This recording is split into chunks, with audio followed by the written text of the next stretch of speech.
लोगों का study point में स्वागत है। आज हम बात करने वाले हैं 11th क्लास का एक टॉपिक है लेखांकन।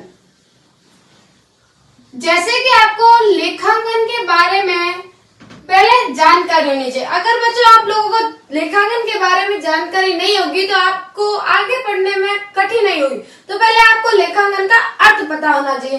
अगर आप लोग इस शब्द को ही समझ जाते हैं तो आपको इसकी डेफिनेशन अपना आप मिल जाएगी। जैसे कि लेखांकन को अगर दो भागों में अपन बांटे तो एक तो शब्द बनता है लेख और दूसरा बनता है अंकन। दो शब्द लेख और अंकन। अब देखिए दोस्तों, लेख का मतलब क्या होता है? इजी है, लिखना। समझ में आ रहा है ना?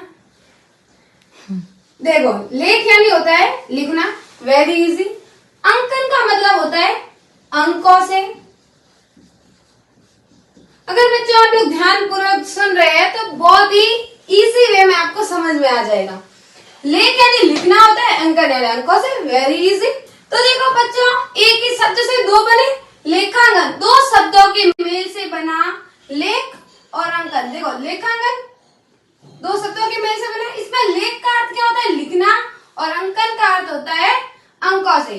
किसी भी घटनाक्रम में, कोई भी घटना, किसी भी घटनाक्रम में अंकों से लेखा किया जाता है। क्या किया जाता है? अंकों से लेखा किया जाता है, उसे लेखांकन कहते हैं। वेरी इजी, समझ में आया? दो शब्दों के मेल से बना लेखांकन। दो शब्दों के मेल से बना है दोस्तों। दो शब्दों के मेल से बना लेखांकन में लेख से मतलब लिखना तथा अंकन से मतलब अंकों से होता है। किसी भी घटनाक्रम में अंकों से लेखांकन क्या कहलाता है? लेखांकन। मुझे पूरा विश्वास है कि आप लोगों को समझ में आ गया होगा।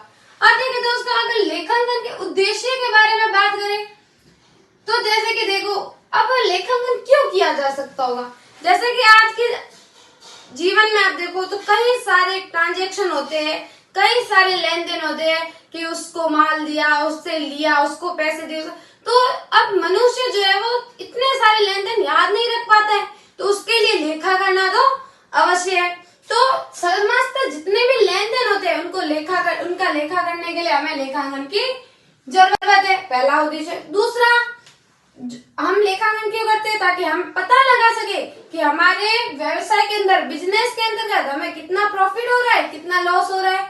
वो भी तो भाई हमें पता होना चाहिए ना कि हमें कितना प्रॉफिट, कितना लॉस हो रहा है वो। तीसरा, जो हमारे कस्टमर है उनको इंफॉर्मेशन देने के लिए, उनको सूचनाएं उपलब्ध करवाने के लिए, तो कुछ उद्देश्यों के लिए हमारे यह लेखांकन किया जाता है। मैं आशा करती हूँ कि आपको एकदम समझ में आ चुका होगा। धन्यवाद।